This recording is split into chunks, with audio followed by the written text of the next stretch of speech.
bien, j'espère que vous allez bien. Pour ma part, ça va super. On se retrouve aujourd'hui pour une nouvelle vidéo. On parle toujours de sport, mais dans un contexte différent. Comme vous avez pu le voir dans la dernière vidéo, vous m'avez vu partir au Molos pour tester tout ça dans l'équipe. Sauf que je ne vous ai pas remis dans le contexte parce que je ne viens pas juste de commencer le foot, j'ai commencé il y a 1 an. Donc là, dans cette vidéo, ce qu'on va faire, on va débriefer les 1 an de foot que j'ai fait, histoire de vous remettre chronologiquement dans l'ordre pour savoir ce qui s'est passé durant cette année-là et pour en arriver jusqu'à maintenant. Donc là, c'est ce qu'on va faire. Tout d'abord, pour commencer, on va parler de pourquoi j'ai commencé le foot et comment j'ai commencé le foot. Comme je vous ai dit, vers juin, juillet, vers juin, j'avais commencé le travail et je voulais amener de nouvelles choses dans ma vie. Le sport, c'est un truc que j'ai toujours kiffé depuis tout petit, qui m'a toujours permis de me dépenser, de décompresser, d'exprimer des émotions et tout. Et ça me faisait énormément de bien. Là, à cette période de ma vie, depuis la fac, donc je crois 2018, j'avais arrêté de faire du sport en club parce que manque de temps et par rapport aux distances, je ne pouvais plus trop. Donc je faisais des fives par-ci par-là et tout. En juillet, août, je me suis dit peut-être je vais reprendre le foot, soccer. Donc, il y en a qui ne vont pas trop apprécier.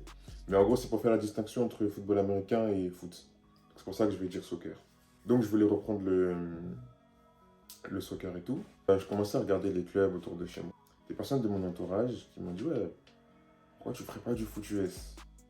Je me suis dit « Pourquoi pas, hein, ça a l'air pas mal et tout. » Je connaissais ça depuis tout petit, je voulais en faire depuis tout petit, mais il n'y avait jamais ça à côté de chez moi. J'étais dans un appel avec un très très bon ami à moi et tout. On parle de foot, il me parle de lui, ce qu'il a fait dans le foot précédemment. Il me raconte un peu comment il a commencé le foot et tout. En gros, il voulait me chef à en faire. Moi, grave, hypé, tout ça, je me dis, vas-y, je vais en faire et tout. Et je crois que c'est 2-3 jours après, il m'envoie un post d'une équipe juste à côté de chez moi qui voulait faire un testing day, une journée d'essai dans le sport. Donc je me dis, vas-y, en vrai, j'ai rien à perdre, j'ai juste à prendre une paire de crampons et j'y vais. Chose que je fais. Je vais là-bas et tout, je teste et ça se passe grave bien. Il y avait des tests athlétiques, saut en longueur, sprint, exercice d'agilité, timé aussi. La première fois que je faisais le 40 yards et en vrai je l'ai mal fait, genre je l'ai raté de ouf. Au moment où je suis parti, quand je l'ai fait, je l'ai senti que je l'avais raté. Mon temps c'était 4,87. 40 yards, si tu estimes que tu es rapide, normalement tu dois descendre un peu plus bas en termes de temps. Donc j'avais un peu le seum. C'était tout nouveau pour moi, j'avais jamais fait ça, donc je me suis dit vas-y. Pour une première fois, ça va, je suis en dessous des 5 secondes, c'est pas mal. J'ai couru, tout le monde m'a dit ouais mais tu cours vite et tout, donc j'étais content. En soi, même si j'ai raté mon temps, ça s'est vu de par ma technique de course que j'avais un petit truc. Donc après ça, je parle avec des joueurs et tout, et je décide de m'inscrire. Donc je vais aux entraînements, ça se passe très bien. D'ailleurs, j'ai été bien accueilli dans ce club-là. Je commence les entraînements. Mais malheureusement, au début, je ne peux pas faire tous les entraînements à cause du travail. Mais il y a des jours où je travaille les jours d'entraînement, donc c'était compliqué. Donc au début de saison, j'ai loupé pas mal d'entraînements. D'ailleurs, ça m'a saoulé parce que j'avais fait la demande et tout au travail. Ça avait mis du temps, donc j'avais dû perdre, je crois, un mois et demi comme ça, où je pouvais m'entraîner que, je crois, une fois. Genre, je m'entraînais une fois. Après, pendant 2 semaines, j'étais pas là. Ensuite, je revenais. Je sentais que je pouvais progresser de fou.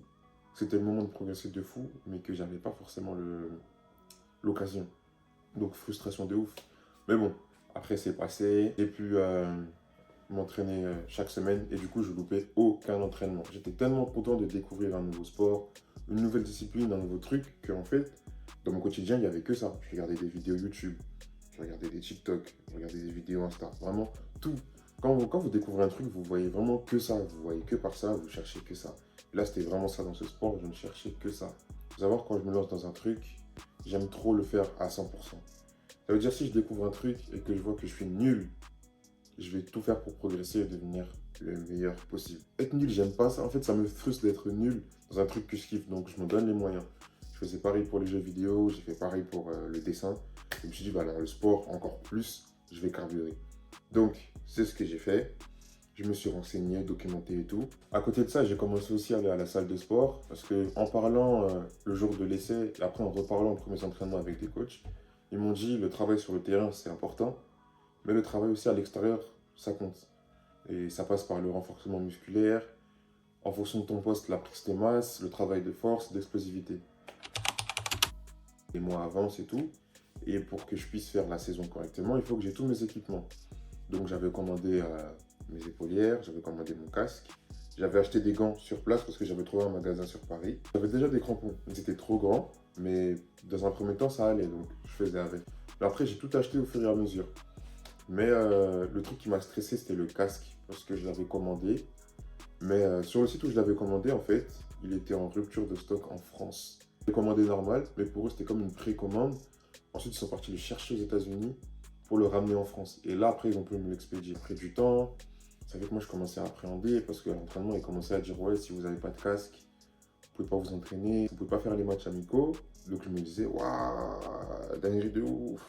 Si je fais pas ça, je vais sauter les matchs amicaux, je vais ralentir ma progression et je vais prendre du retard sur les autres. Chose que je ne voulais pas.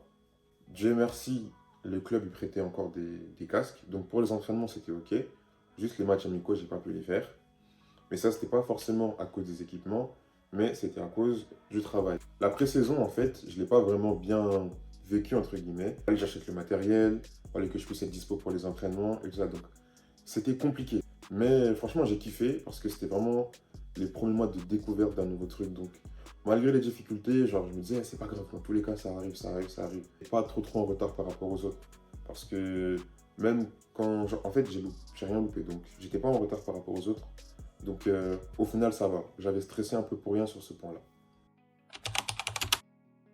Comment je me sentais cette année par rapport aux entraînements? En vrai, je me sentais bien. Généralement, j'avais deux moods quand je sortais des entraînements. Soit j'étais archi content et j'étais pressé de revenir à l'entraînement parce que j'avais bien performé, parce que j'avais marqué des TD, parce que j'ai fait beaucoup de catch, parce que j'avais un bon taux de réussite, ou sinon parce que j'avais appris plein de choses, donc j'étais super content. Soit j'étais grave dans un bad mood, parce que tout simplement, j'avais pas performé comme je voulais, j'avais tout raté. Et vous voyez, il y a des fois, il y a des jours, c'est vraiment pas votre jour. Et il y a des fois, ça m'arrivait à l'entraînement. J'avais du mal à l'accepter parce que je voulais tellement progresser que j'étais super exigeant envers moi-même. Sauf que la réalité, c'est que je peux pas progresser et je ne peux pas m'exiger d'avoir un top niveau ou le niveau des personnes qui étaient là depuis un moment. Quand je découvre le sport, genre, ça faisait quoi, 2 mois que j'étais dans le sport et j'avais jamais pratiqué un sport à la main, sauf le basket, mais j'étais super petit. Donc, j'ai passé toute ma vie à utiliser mes pieds, à faire du soccer avec mes pieds. Donc là, passer à la main, c'était compliqué. En plus, c'est un autre sport, c'est d'autres règles à prendre en compte. Il y avait plein d'informations. Mais bon, malgré tout, même les entraînements, quand c'était compliqué, quand j'avais du mal un peu à accepter l'entraînement, comment ça s'était déroulé, j'essayais toujours de voir le positif pour me remotiver pour venir. Je me disais, eh, vas-y, j'ai raté, tout ça et tout. Mais c'est pas grave, prochaine fois je reviens, je fais mieux. Et j'essaie toujours de comprendre pourquoi je réussissais pas, pourquoi je ratais, pourquoi j'ai pas réussi, pourquoi j'ai pas performé. Au final, après, je rentrais, je regardais des vidéos sur les points où j'avais raté, sur les points où j'avais pas réussi. Et après, je revenais plus fort à chaque fois. Je prenais de l'expérience. Je faisais que ça. En fait, je mangeais tellement foot, que même quand je performais pas à l'entraînement, j'avais toujours du positif qui faisait que je revenais toujours un peu plus fort. Même si c'est que 1%, à chaque fois, c'était toujours ça. Et au final, ça fait que je progresse et je progresse. C'est vrai qu'on dit souvent que le foot US, c'est un sport de contact. Et c'est vrai, c'est réel. Mais à l'entraînement, au départ, je prenais pas tant de coups que ça. Je dirais pas que ça m'a surpris ou choqué. Et par rapport à mon style de jeu, vu que l'une de mes compétences principales, c'est la vitesse, ça fait que je peux attraper la balle sans me faire toucher, sans me faire attraper. Donc, j'ai évité genre d'avoir des gros contacts, des gros coups. Ça m'est arrivé quand même une fois où il y avait un gars qui était aussi rapide, et d'ailleurs il est super chaud ce cas-là. Ce qui s'est passé, c'est que j'avais un tracé. Au moment où j'ai attrapé la balle, il m'a foncé dessus à pleine vitesse. Je vois, je prends la balle, la seconde d'après, je suis par terre. Je me suis dit, ah! Je me suis dit, ah ouais, c'est ça le foot. C'est vraiment ça le foot. Direct après, je me relève et tout. Il me dit, ouais, ça va. Je lui dis, bah ouais, je vais bien. En fait, j'étais sous adrénaline, j'étais trop bien. J'ai pris un coup, je me suis relevé. Zéro douleur, rien. Et après, j'ai rien eu. C'était tellement violent l'impact que tout le monde s'est inquiété. Tout le monde a dit, ouais, ça va et tout. Moi, j'étais archi content. Et après, il m'a dit, ouais, désolé pour le coup tout à l'heure et tout. Mais je sais que tu es nouveau et que tu veux progresser vite et que tu veux performer. Et j'ai fait ça pour t'habituer aux conditions de match. Et il avait raison. Parce qu'à l'entraînement, je prenais jamais de coups. Et si c'était en match que je prenais ce coup-là, j'allais être super choqué et j'allais peut-être pas me relever direct, j'allais être sonné dans les étoiles et tout. Donc en vrai, je le remercie d'avoir fait ça. Parce que certes, c'était un coup et au final, j'ai pas attrapé la balle. Et carrément, j'avais dit au coach que j'avais eu grave le seum parce que j'ai pas attrapé la balle.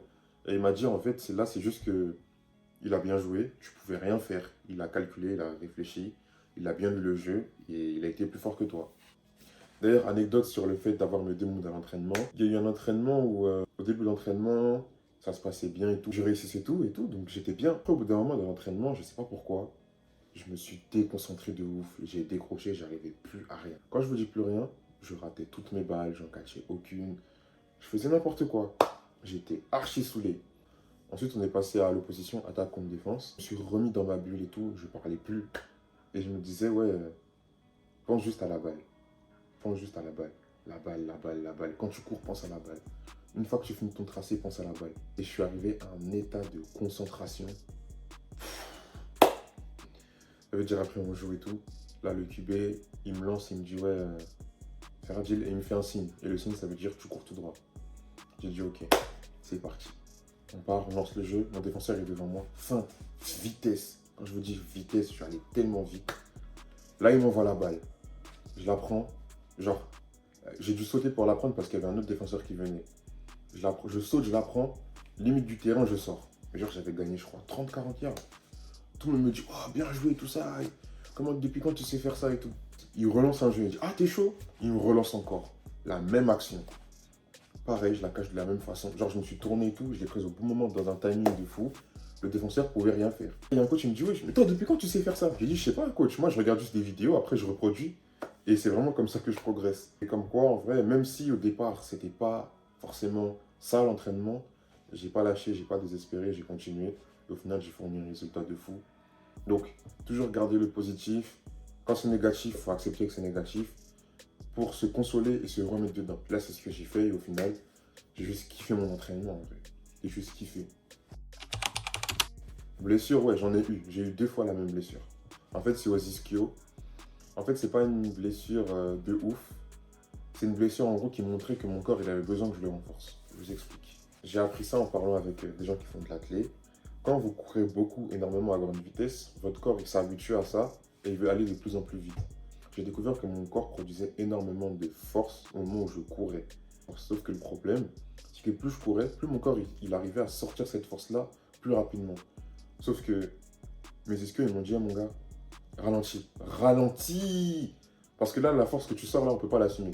Les 2 blessures que j'ai eues aux ischios cette année, c'était par rapport à ça. En fait, à ce moment-là, il y avait un nouveau QB qui arrivait. Ça veut dire qu'il n'a jamais couru avec moi. Il m'a jamais vu et tout. Et juste, je parlais beaucoup avec lui. C'était un Américain. Je parlais beaucoup avec lui, on échangeait tout ça.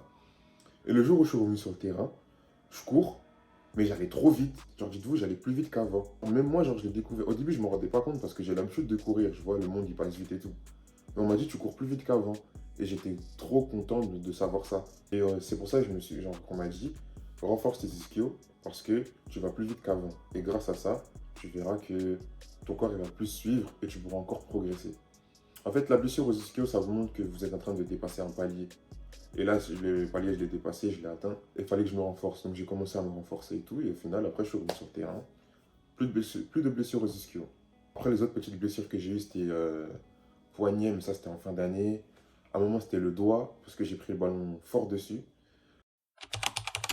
Donc là, chronologiquement, on est au mois de janvier. La pré-saison, elle est finie. Il faut savoir que les matchs au football américain, ça commence pas en septembre comme pour le soccer et tout. Ça commence à partir de janvier. Vous avez une phase de pré-saison et une phase de saison. Donc là, on va parler des matchs à partir du mois de janvier. Il faut savoir que j'ai pas pu commencer les matchs en janvier directement. J'ai loupé, je crois, 3 matchs à cause du travail parce que je n'avais pas passé mes dispos pour avoir mes week-ends pour les matchs. Parce que les matchs, c'est soit le samedi, soit le dimanche. Le premier match qu'ils ont fait, j'étais pas là, mais ça s'est soldé par une défaite. Le deuxième match, c'était un forfait. Dinguerie de fou. Dinguerie de fou, forfait comme ça. Et troisième match aussi, défaite. Donc un début de saison très très très compliqué. On commence en 0-0-3. Arrivé aux entraînements, je leur demandais ouais, c'était comment le match? Ils m'ont dit ouais, c'était chaud, c'était compliqué et tout. Ce qui ressortait souvent, c'était que le problème, c'était l'attaque. Quand on jouait, la défense, elle tenait grave bien la baraque. La défense, elle tenait grave bien l'équipe adverse. Sauf que quand l'attaque est rentrée, en fait, on leur rendait la balle trop vite. Ce qui fait que la défense, elle est tout le temps sur le terrain. Et au bout d'un moment, la défense, ça fatigue. Ok, ils sont très bons, mais ils ne sont pas invincibles. Donc après, ça craquait. Et offensivement, on n'arrivait pas à produire quelque chose. J'étais pas là à ce moment-là, donc au début, je ne comprenais pas à quel point c'était comme ça. Et je ressentais un peu des frustrations à l'entraînement, à force de parler aux gens et tout. Des frustrations vis-à-vis de l'attaque. La défense, il commençait à être frustré par rapport à l'attaque et tout. Parce que ça ne marquait pas et ils faisaient tout le boulot tout seul. Et en vrai, on ne peut pas compter que sur la défense. Donc, je comprenais leur ressenti. Arrive mon premier match. Je crois que c'est en février. Arrive mon premier match contre les Vikings. Premier match contre les Vikings. Et on fait match nul. C'est mon premier match. À domicile en plus, donc ça va, c'était plus facile à gérer. J'avais pas de stress, je voulais juste jouer. Vraiment, je voulais juste jouer. Je connaissais mes jeux par cœur. J'étais confiant parce qu'on s'était entraîné. Donc je savais de quoi j'étais capable. J'avais pas peur en fait à ce moment-là de ce qui pouvait se passer sur le terrain. Je voulais juste jouer, rentrer et faire le meilleur match possible. Comme je vous ai dit, match nul. Du match, j'étais archi frustré. Archi frustré. Parce qu'en fait, les stratégies de jeu qu'on faisait en match, c'était des stratégies à l'entraînement, quand on les faisait, à chaque fois je marquais. J'étais pas beaucoup rentré déjà. Et le peu de fois où je suis rentré, j'ai vu qu'en fait c'était une équipe par rapport à mes capacités. Pas qu'ils ne pouvaient pas me contrer, parce qu'en soi, je ne sous-estime pas l'équipe. Mais je pensais que je pouvais apporter plus. Je respectais quand même le choix des coachs, parce que s'ils ont choisi ça, c'est par expérience. Mais, genre sur les jeux qu'on a bossé à l'entraînement, si j'étais rentré et que je les avais fait, je sais que j'aurais pu aider l'équipe. Pas forcément marquer, mais juste aider l'équipe à prendre du terrain. Donc ce match-là, grosse frustration. Ensuite, le match d'après, c'était aussi un match à domicile. Et là, c'était un match beaucoup plus compliqué. On a joué contre les Léopards de Rouen. Et là, la douche froide. On a perdu un gros score. Quand je vous dis un gros score, c'était 43-6, un truc comme ça. Vraiment dinguerie de fou. Et là, dans ce match-là, j'ai vraiment compris pourquoi le coach disait que le problème, c'était l'attaque. Pourquoi les joueurs disaient ça. En fait, c'était vraiment ça. On a la balle en attaque, on n'arrive pas à faire nos offensives, on rend la balle à l'adversaire, eux ils marquent, on leur rend, ils marquent, on leur rend, ils marquent, on leur rend. Et c'était comme ça tout le match. On a mis un TD et après, l'attaque absente. Absente de fou. Alors, je comprenais la frustration de la défense et là j'ai vraiment compris à quel point ce problème de l'attaque il était présent dans notre équipe et je me suis dit purée mais c'est chaud. C'est chaud parce que si on ne s'en sort pas, la saison elle va être longue. Hein. Et on va jamais marquer, on va jamais gagner si c'est ça. Mais ça veut dire on vaut quoi? On vaut quoi? Si on n'arrive pas à jouer contre des équipes, on vaut quoi? On n'arrive pas à marquer, on va faire comment? Ça ne peut pas être la défense qui marque aussi, sinon on sert à rien. Donc ouais, c'était vraiment la douche froide ce match-là. Et j'ai vraiment réalisé le problème de l'attaque. Parce qu'on me le disait, et là j'ai vraiment réalisé, je me suis dit purée, c'est une dinguerie. C'est une dinguerie de ouf. Là, on est donc en 0-1-3. Bilan très compliqué. Ça s'annonce mal pour aller en playoff. Je crois même qu'à ce moment-là, c'était même déjà plus possible. Là, on a un match contre les Lions de Bordeaux. Et ce match-là, c'était vraiment compliqué. Dans le sens qu'on était très peu parce qu'il y avait eu des blessés. À l'entraînement, il y avait peu de gens qui venaient à cause des défaites. Baisse de motivation de fou. Ça fait que le match-là, on a même failli ne pas le faire. C'était chaud de ouf. Ce match-là, c'était chaud. Au final, on est parti. On s'est déplacé. On a gagné. On a fini sur une victoire. Pas une grosse victoire, on a gagné 8-6. Donc j'étais très content. Dans ce match-là, j'ai eu mon premier drop. Donc première fois que je ne rattrapais pas la balle alors qu'on me la lançait. Je m'en suis voulu parce que je voulais apporter un truc à l'équipe. C'était l'occasion et je l'ai raté. Et au-delà de ça, j'étais frustré parce que c'était la seule chance que j'ai eue dans le match. Après, c'est un sport qui est impitoyable. C'est t'as ta chance. Soit tu la saisis, soit tu rates et fin. Mais il y a beaucoup de joueurs qui m'ont dit ouais, tu as ta place dans cette équipe, tu as ta place pour avoir beaucoup plus de temps de jeu, tu as le niveau pour exiger plus de temps de jeu au coach et tout. Donc à la fin de ce match-là, je suis parti voir mon coach. Il m'a parlé, il m'a fait comprendre que... Comprenez mon ressenti, mon point de vue, il m'a dit je suis un nouveau. Et pour le niveau que j'ai et par rapport au fait que je viens de commencer, j'avais déjà énormément de temps de jeu. Et je suis d'accord avec lui. Je sais qu'il y a des clubs, tu peux être nouveau. Avec le niveau que j'avais à ce moment-là, je pouvais ne pas jouer de la saison. Donc j'étais reconnaissant. Mais il a quand même pris en compte ce que je lui ai dit. Arrive le match d'après où on joue contre les Dragons de Paris. On gagne 26-13. Ça s'est super bien passé. Très bon match. Je continuais de bosser, d'être patient et tout. Même le head coach m'avait complimenté par rapport à mes capacités. Il m'a dit en gros je peux être une arme pour l'équipe. Mais au final, on ne m'utilisait pas. Genre j'étais sur le terrain. J'étais content d'être sur le terrain et je faisais des choses. Il fallait faire les blocs et tout. D'ailleurs, c'est une de mes grosses lacunes, donc j'étais content d'être sur le terrain pour pouvoir la bosser et prendre de l'expérience par rapport à ça. Mais j'aurais voulu faire plus. Par rapport à ce qu'on me disait et ce qu'on attendait de moi, j'aurais voulu faire plus. Après ça, on a rejoué contre les Léopards de Rouen Et c'est le match où j'ai fait mon premier catch. Malheureusement, on a quand même perdu, c'était une grosse défaite aussi. Après ça, match à domicile contre les Diables Rouges. Là, on était sur une lancée et on espérait gagner parce que les Diables Rouges, ils avaient enchaîné, je crois, 3 semaines de match. Donc, on pouvait prendre en compte la fatigue qu'ils avaient, les blessures. Donc, ils n'allaient pas avoir un effectif totalement complet. On espérait jouer sur ça pour aller chercher la victoire. Mais malheureusement, ça ne s'est pas passé comme prévu. On a perdu. On a perdu parce qu'à l'entraînement, on n'était pas tous là. En fait, vous voyez, quand à l'entraînement, il n'y a pas beaucoup de monde, après, au match, ça se ressent. Ça se ressent que c'était pas ça. Donc, manque de sérieux, manque d'assiduité à l'entraînement. C'est ça qui nous a pénalisé sur les défaites en vrai. La majorité des défaites de cette année, c'est le manque de motivation et le manque d'assiduité qu'ils nous ont eu. Et ouais, défaites. Défaites. Donc là, on était en 2-1-4. Ensuite, dernier match à l'extérieur, chez les Vikings. Et on finit l'année sur une victoire. Franchement, c'était un des plus beaux matchs que j'ai fait de la saison. Parce que dans ce match-là, certes on a gagné, mais au-delà de ça, j'ai vraiment senti qu'on était une équipe. Et j'ai trouvé ça dommage que ça arrive seulement à la fin de la saison de ressentir cette unité d'équipe. Que si c'était le cas avant, on aurait pu faire plus dans la saison. Peut-être pas forcément aller au playoff, mais avoir plus de victoires et avoir plus d'implication dans les matchs qu'on a perdus. On finit la saison en 3-1-4. On a fini avec quelques victoires, mais c'était pas encore ça. C'était pas... Les matchs où on a gagné, en vrai, c'était des matchs où il y avait vraiment cette unité. On était vraiment en équipe du début jusqu'à la fin du match. Aux entraînements avant et aux entraînements après, on était une équipe. Et c'est ça qui a fait qu'on ait gagné. Déjà, l'implication à l'entraînement, c'est ça qui nous a menés aux victoires. Et le coach, il l'avait dit, il nous avait prévenu. C'est ce qui s'est passé pour nos victoires et également pour nos défaites. Et voilà pourquoi on a fini la saison comme ça. Qu'est-ce que je retiens de mon année de foot US? Je me suis rendu compte que ce sport, c'est vraiment tout ou rien. C'est soit tu t'impliques à fond et tu kiffes ton sport, soit tu t'impliques pas et c'est parce que des dingueries. Quand je vous dis implication à fond, c'est quoi? D'abord, c'est venir aux entraînements. On ne peut pas gagner des matchs sans entraînement. Sans les entraînements, il n'y a rien. Sans les entraînements, il n'y a rien. Il n'y a pas d'effectif, il n'y a pas de victoire, il n'y a rien. Si tu ne t'impliques pas aussi au niveau sport, au niveau alimentation, tu es à perte dans le sens où tu finis par te blesser.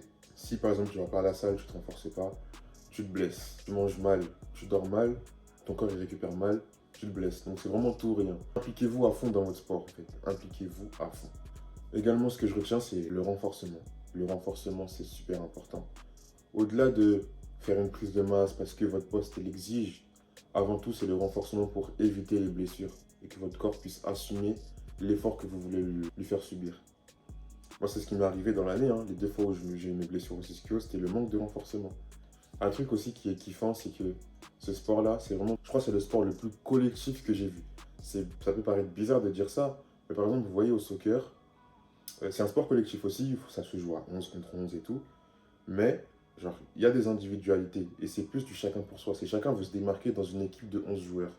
C'est chacun veut son moment au moment où il a la balle, vous voyez. Alors que là, au foot US, c'était différent. Ton pote, il est en galère, faut que tu l'aides. Si lui, il réussit, toi, tu vas réussir. Et c'est vraiment une unité, ce qui fait que vous pouvez être au même poste, vous pouvez être l'un contre l'autre, avoir cette compétition, mais vous allez toujours vous tirer vers le haut parce qu'en fait, la finalité, c'est de pousser l'équipe au plus haut. C'est pas juste toi, tes capacités, c'est toi, ton collègue, ton équipe, la victoire de l'équipe.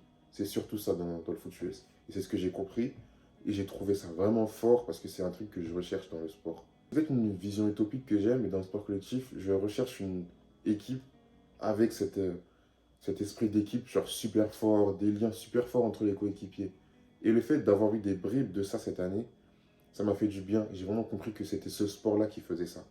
Qu'est-ce que je veux pour l'année prochaine? Globalement, je veux dire devenir un meilleur joueur. Ça passe par quoi? Donc, améliorer mes capacités actuelles. Ma grosse compétence à moi, c'est la vitesse, même si pour le moment, je ne peux pas l'utiliser. Améliorer mon intelligence de jeu. Donc, j'aimerais bien comprendre et apprendre plus de choses. Parce qu'à l'heure actuelle, en vrai, même si j'ai fait une année, même si j'ai appris beaucoup de choses, même si je me documente beaucoup, je suis encore un novice. Je manque cruellement d'expérience. Et j'ai encore besoin d'apprendre énormément de choses dans le sport avant de prétendre être un joueur de haut niveau. Je vais aussi combler mes lacunes parce que oui, en apprenant que tu as des compétences, tu apprends aussi que tu as des lacunes. Donc, je vais apprendre à combler mes lacunes, booster mes compétences et acquérir de nouvelles compétences qui me permettront d'être encore meilleur. J'aimerais instaurer une vraie éthique sportive dans ma vie. Donc, cette année, je me suis dit, vas-y, j'ai découvert le sport, donc je vais prendre ça pour excuse pour cette année. Il faut savoir que j'ai commencé le sport en me disant que je voulais faire du sport à 100%. Donc pour moi, le vivre à 100%, c'est pas juste aller à tous les entraînements et faire les matchs et tout ça. C'est pas juste ça, c'est tout ce qui s'ensuit derrière. Donc que ça soit l'alimentation, le sommeil, le travail en salle de sport, aller à tous les entraînements, faire des bons étirements, apprendre à avoir un bon temps de repos. Et vraiment tout ça, c'est des choses que je veux mettre en place dans mon quotidien pour devenir meilleur dans mon sport. Je vais étendre cette discipline sportive à ma vie complète pour que dans ma vie, je sois une personne super disciplinée. Vu que c'était encore en mode je découvre le sport et tout ça, je découvre mon rythme par rapport au travail et tout, et par rapport à ma vie, j'avais un peu de mal. Là maintenant, j'ai compris, j'ai appris, je sais mieux comment appréhender les choses pour l'année à venir. Et c'est vraiment quelque chose que je vais instaurer dans mon quotidien. Donc c'est ce qu'on va faire. C'est ce qu'on va faire. On va changer l'alimentation, on va essayer de dormir correctement toutes les nuits, on va essayer d'aller à la salle de sport de façon assidue, on va s'étirer souvent, on va prendre soin de notre corps. S'il faut prendre des séances de kiné, on va faire. Je vais vraiment tout mettre en place pour devenir le meilleur joueur possible. Globalement, ce que je retiens de cette année, c'est que c'était une année vraiment positive de fou. Donc là, j'ai découvert un nouveau truc, une nouvelle discipline, un nouveau sport surtout, parce que je kiffe le sport. Et c'est devenu une passion aujourd'hui et j'en suis plus que content. Il y a quand même des choses où je me dis j'aurais pu faire mieux par rapport à mes performances. Cette année, j'aurais pu faire mieux par rapport à ce que je pense de moi-même. Genre, je dis pas que j'ai un top niveau non plus, mais par rapport à ce que je pense de moi, plus que les gens me renvoient, j'aurais pu faire plus. Mais malgré tout, ça reste une année super positive. Donc bon, juste prendre en compte ce qui s'est passé cette année, utiliser ce petit bilan de cette année pour ne pas refaire les mêmes erreurs l'année prochaine et au final en ressortir grandi. Vous voyez, donc là c'est ce qui va se passer. On va faire des choses bien pour l'année qui arrive. Là, techniquement, vous êtes à jour en termes de chronologie. On a fait toute la saison passée, donc ma première saison jusqu'à maintenant. J'ai essayé de condenser au maximum pour pas que ça soit trop long. Là, à l'heure actuelle, je suis encore blessé au genou, comme vous avez pu le voir dans ma dernière vidéo. Et j'ai pas encore repris le sport en club. Là, pour le moment, j'essaie de me focus uniquement sur le genou, le guérir au mieux, et ensuite retourner sur le terrain le plus rapidement possible, bien frais et prêt à commencer la saison. La vidéo touche à sa fin. J'espère que cette vidéo vous aura plu. Si c'est le cas, n'hésitez pas à liker, partager, à commenter. J'insiste sur le commenter parce que sachez que lire vos commentaires, ça fait extrêmement plaisir. J'aime bien poster ma vidéo et après juste j'attends vos commentaires pour les lire, pour y répondre et tout. Peu importe si vous avez des choses à dire, des questions ou quoi, dans les commentaires, j'y répondrai avec plaisir. Je prendrai le temps pour tout parce que je kiffe répondre aux commentaires. N'hésitez pas aussi à vous abonner et à activer la cloche, hein, bien entendu. On se retrouve très bientôt pour d'autres vidéos qui j'espère vous plairont aussi. C'était Tissemi, prenez soin de vous.